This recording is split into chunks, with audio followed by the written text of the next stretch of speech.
So as Top Fuel starts the second round, here we go with the very first pair, Brandon Bernstein and Steve Torrence. We show you the Lucas Oil ladder as we get ready to find out who's going to go into the semifinals. And the big numbers are coming a little later. Schumacher and Langdon and Dell and Antron Brown.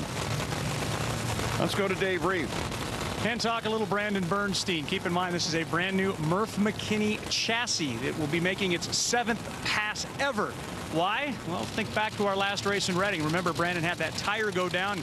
He ended up banging his foot. His foot's okay, but that chassis ended up getting tweaked. So they brought out the backup car, which is a front half, back half piece. Keep in mind the cockpit in the middle. They are able to recycle those. In fact, all of their Murph McKinney chassis cockpits have been recycled. All of them driven formerly by Brandon's father, Kenny. Oh, it's cool. There's legacy to that. There is Kenny. Well, right now, Kenny's looking to see if he can get around Steve Torrence. Remember, Steve Torrence bringing out this new team in Dallas, and looks pretty good so far, getting to the second round. But Brandon Bernstein's making some consistent runs down this racetrack. Brandon Bernstein goes up in smoke. Steve Torrence going to have himself a win. Nice run.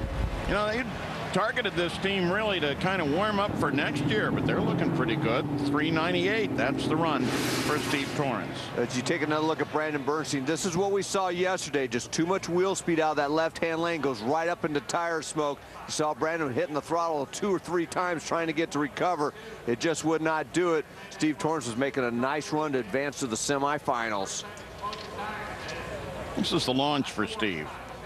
Much better. Look at the torque of the engine. Lifts that left front end wheel up, and then it'll set it back down, and then it goes and picks both of them up again and carries the front end. That is a normal fuel launch. As a driver, you don't see that little bounce when you hit the throttle. All you see is when you hit the throttle, as soon as you can focus, you'll see the front end in the air, and it's just charging, hopefully, on a good pass and a win.